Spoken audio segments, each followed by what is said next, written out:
Lods, good morning. Nandito na tayo sa Concepcion Marikina, Lods, ha. Dito na tayo tataya ng loto. Mag-change location tayo, Lods. Kasi malaki yung pan ngayon, yung price. 538 million. Natay, no? Oo. Laban lang tayo. 3 million. Tay, kamay ka na dyan, Tay. Tayo binamano sa loto ngayon. Yan. Tatama tayo ngayon. Magandang buhay sa inyo, ha, mga Lodi. Merry Christmas and Happy New Year. Sana tamaan natin yung million ngayon, Lods.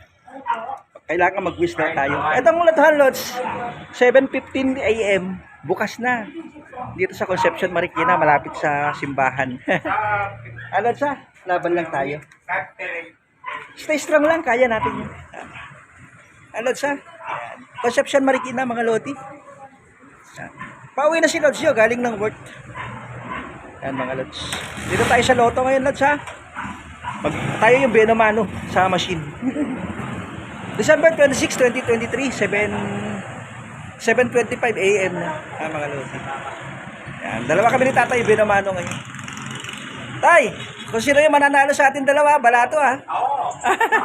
Hanapin ko yung bahay ko. Tay, laban lang, Tay. Papabuenas, Tay.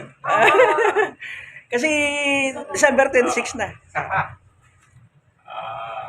Tsaka masaya si ate ngayon. Mukhang dito tatama ng milyon. Ating positive lang tayo, mga Lods, ha. Luzon, Visayas, Mindanao, around the world. God bless you all, mga Lods. Good luck. Sa 658, 538 million. Ayan, Lods, so yung price. Saan na lang ano? Isang number po, Oo. 1.16. Tayo na kay Lods, ha. Saan na lang? Kailangan lahat tayo mananalo. Hanggang sa muli.